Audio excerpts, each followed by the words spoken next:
আমরা প্রান্তিক ক্লাবের পক্ষ থেকে আপনাদের সকলকে এবং আপনাদের মাধ্যমে আমরা রাজ্যবাসীকে অভিনন্দন জানাচ্ছি।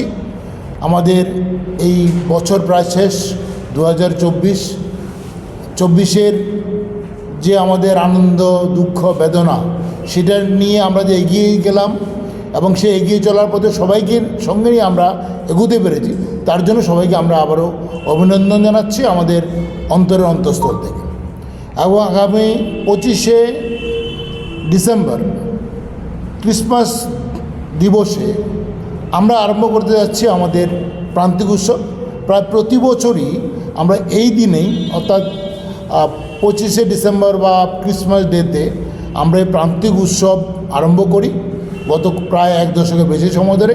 তার আগে আমরা সাধারণত 15ই আগস্টে এই অনুষ্ঠান আমরা আয়োজন করতাম।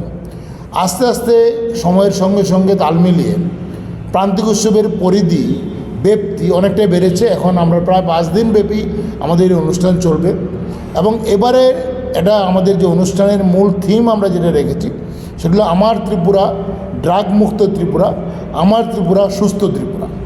কারণ আমরা জানি গত কয়েক বছর ধরে বিভিন্ন কারণে আমাদের রাজ্যে ড্রাগের সমস্যা একটা বড় সমস্যা দেখা দিয়েছে।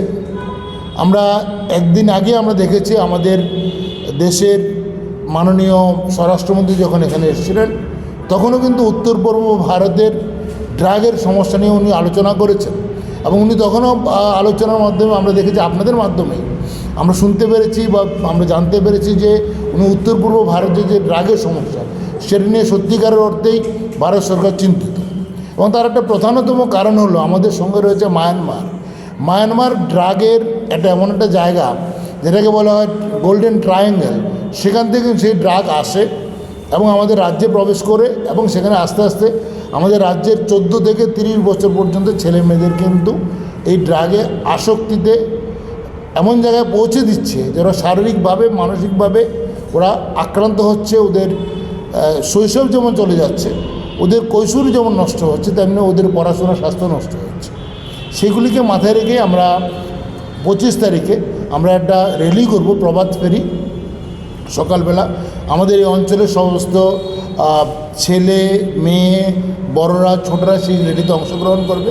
আমরা প্রতি বছরই করে থাকি, এবার আমরা বিষয়টাকে একটা ভিন্ন মাত্রা আমরা দিতে চলেছি। তারপরে এই র্যালির দিয়ে আরম্ভ হয়ে আমরা সেদিনই 25 তারিখে আমরা দুপুর 12টায় আমাদের মূল অনুষ্ঠানের উদ্বোধন অনুষ্ঠান আমরা আয়োজন করেছি। সেখানে উপস্থিত থাকবেন আমাদের রাজ্যের মাননীয় মন্ত্রী শ্রী সুশান্ত চৌধুরী মহোদয়, থাকবেন আমাদের রাজ্যের রাজ্যসভার সদস্য শ্রী রাজীব ভট্টাচার্য মহোদয় এবং আমাদের এই অঞ্চলেরই আমাদের অভিভাবক বলতে পারি আমরা, শ্রী রতন চক্রবর্তী। উনি বর্তমানে MLA এবং সবসময় উনি প্রান্তিক ক্লাবের সঙ্গে যুক্ত এবং আরও বিশিষ্ট জনদের উপস্থিতিতেই আমাদের এই উৎসবের সূচনা হবে। এই উৎসব যদি আমরা দেখি, পুরো অনুষ্ঠানটা আমরা এমনভাবে সাজিয়েছি যার মধ্যে যেমন আছে স্বাস্থ্য, তেমনি আছে আবার সংস্কৃতি, তেমনি আছে শিল্প, তেমনি আছে অন্যান্য বিষয়। আবার বয়সের দিকে যদি আমরা দেখি, অত্যন্ত যারা বয়স্ক তাদের জন্য অনুষ্ঠানে কিছু অংশ রয়েছে, কারণ একদম ছোটো যারা তাদের জন্য রয়েছে, মেয়েদের জন্য রয়েছে, মায়েদের জন্য রয়েছে, খেলোয়াড়দের জন্য রয়েছে যারা প্রফেশনাল খেলোয়াড়, ওরা যেমন 6 কিলোমিটার দৌড়বে। আবার যারা কোনোদিনও খেলাধুলা করেনি ওদের জন্য ছোটো ছোটো কিছু অনুষ্ঠান রয়েছে।